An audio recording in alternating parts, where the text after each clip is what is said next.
accessible is Universal Orlando's newest theme park? Well, stay tuned because you're about to find out. What's up, my dudes? It's Demi, and this video is all about accessibility here at Epic Universe. From attraction assistance to wheelchair rentals to sensory spaces to pet relief areas, this video is going to help you prepare for your visit to Epic Universe. So now, let's get into it. Let's do the accessibility guide to Epic Universe, and let's go get into some hijinks.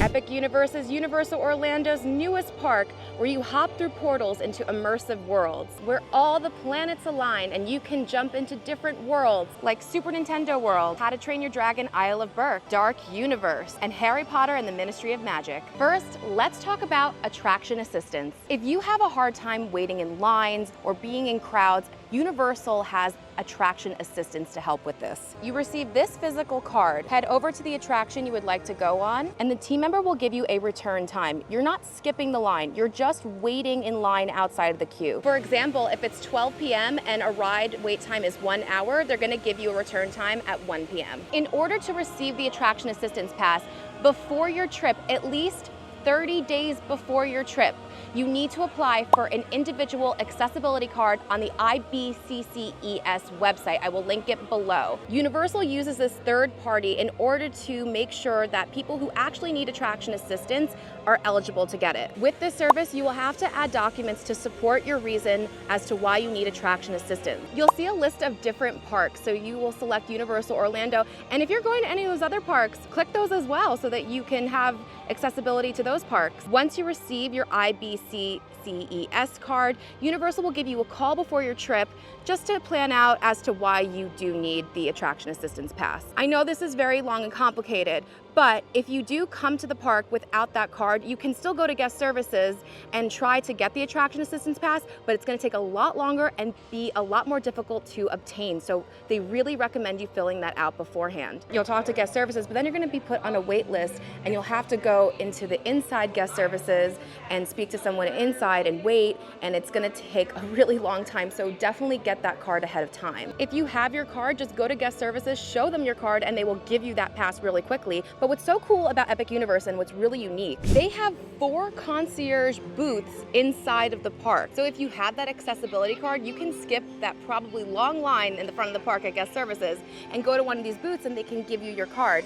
If you don't have the card and you come to this booth, they're gonna send you back to guest services at the front of the park, not at the booth, but they're gonna send you back to that room that I showed you because you still have to go through that whole process. You will find these concierge booths right outside every portal. That's why there's 4 booths, because there's 4 portals once you're in Celestial Park. For Ministry of Magic, it's to the right of the portal. Dark Universes is to the right of the portal. And this specific concierge location, you can also rent wheelchairs. So if you're staying at Helios, you don't have to go out, walk to the front of the park to get a wheelchair. And finally, the concierge to Super Nintendo World is directly to the left of it. Now let's talk about wheelchair rentals, how accessible the lands are, and how accessible the attractions are. After exiting security, before walking into the park through the Chronos, to the left will be the wheelchair rental center. At time of recording, these are the prices for renting a wheelchair for the day: $15, ECV is $75, ECV with a sunshade canopy is $95,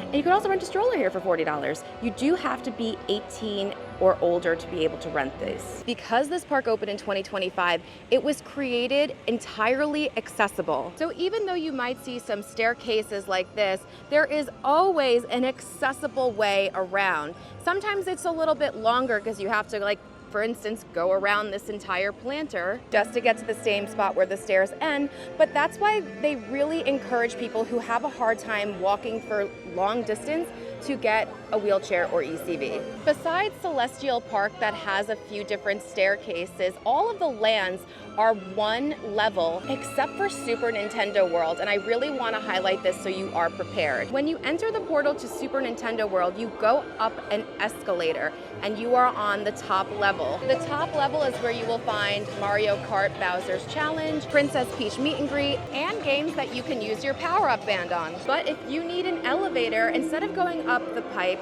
you're going to head to the right, and you're gonna enter your own personal pipe that will bring you to the elevators to get you to that second level. But if you're interested in going to the lower level where you'll find Donkey Kong and Yoshi, you're gonna walk past the Mario fountain and enter right inside to the lower level. And if you are already in the land and you wanna change levels, before exiting, if you just come over to the right, here is your elevator, so you don't have to exit the land in order to get up to the other level. There's also an elevator on the opposite side of Peach's Castle, right next to Turbo Treats. On top of all of the Epic Universe lands being accessible, every single attraction at Epic Universe has an elevator and is accessible. After you tell the team member that you want to use the elevator, they're going to actually escort you because you go through a backstage area. But some attractions, they just let you go yourself, like at Yoshi's Adventure. And what's great is you don't have to have the attraction assistant pass to be able to use the elevator. You can also use the elevator for any reason you feel needed. Like if you feel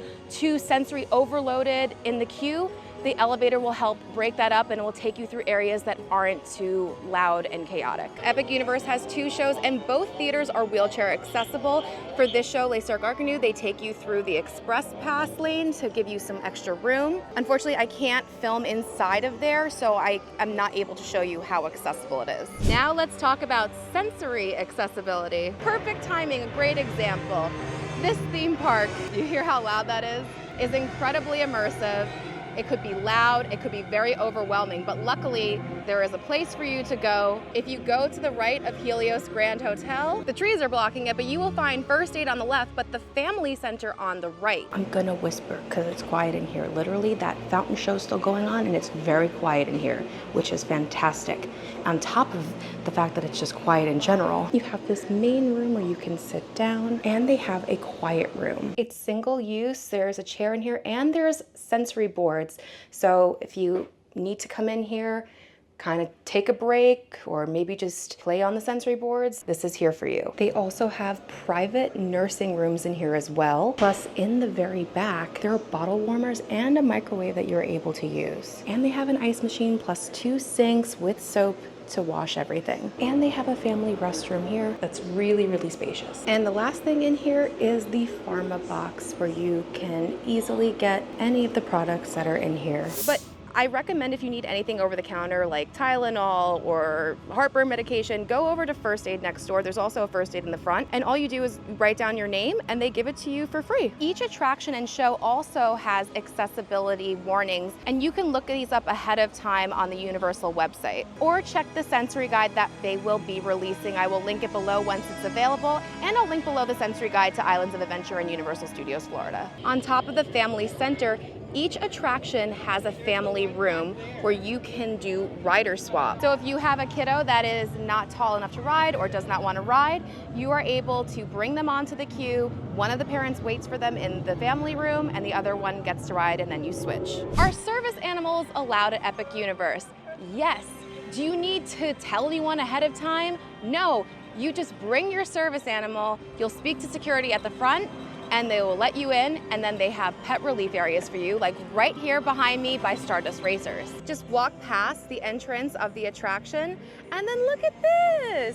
Look at this cute little fake grass area for your animal to do their business, and they provide bags for you to pick up their poop and throw it away. There's a few more around the park. Just check the app to see where the relief stations are. Now let's talk about visual and hearing accessibility. There are 2 stage shows here at Epic Universe. The first one is Les Cirque Arcanu here in the Ministry of Magic, and the other is the Untrainable Dragon in Isle of Burke. Just like over at the Born Stuntacular in Universal Studios Florida, these shows will have Braille for the visually impaired. Just visit guest services before heading to the show. If you are in need of an ASL interpreter, 48 hours before you visit the parks, you must email signlanguageservices@universalorlando.com.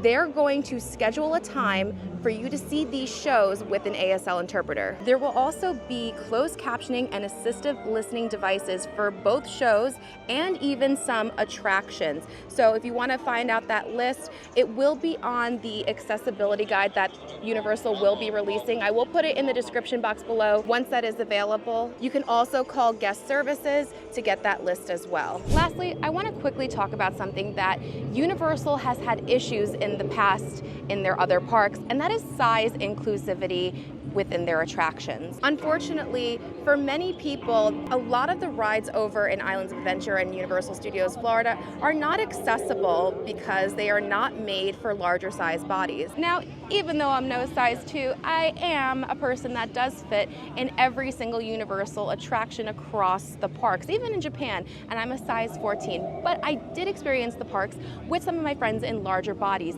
and I will say Epic Universe definitely was way more size inclusive. There were a few issues, but again, this is a very personal thing, and it also depends on like what your body shape is, because you could be the same size, but if you're carrying your weight in different places, it may affect you being able to get on the ride. But what I do want to show especially is the ride testing vehicles, because some of them are just kind of right out in the open, and I know a lot of people really don't like that. And I understand. It's not a fun thing to do, to test out to see if you fit on an attraction. So just so that you are aware, Monsters Unchained, the test seat is right out front.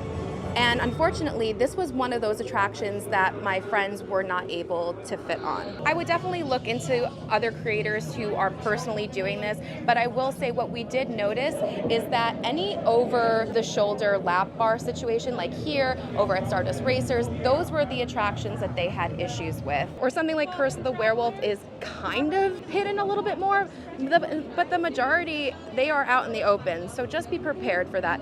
And speaking of this attraction, even as a size 14, I fit on here, but it was tight. This was definitely the tightest ride in the entire park. I've done all the rides at this point, so just be aware of that. Well, my dudes, that was my accessibility guide to Epic Universe. Let me know in the comments, did I answer all of your questions? Do you have any more questions? Are there any maybe corrections? Anything has changed? Can you tell me what your experience was like in the park using any of the accessible attraction assistants or using the elevators? I want to hear your experience. It not only helps me, but others who are trip planning in the future to see what it really is like here at Epic Universe when you have accessibility needs. But anyway, thank you so much for watching. If you did like this video, please be sure to give it a big thumbs up.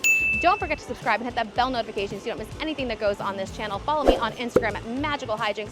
Check out the Patreon, become a patron, you get exclusive bonus content, bonus lives, help with trip planning, access to our Discord, and so much more. And you'll be helping me to continue bringing you great content like this to this channel. And until next time, my dudes, I hope you guys get to some hijinks very, very soon. Now go watch all of my other videos on my Epic Universe playlist. Bye-bye.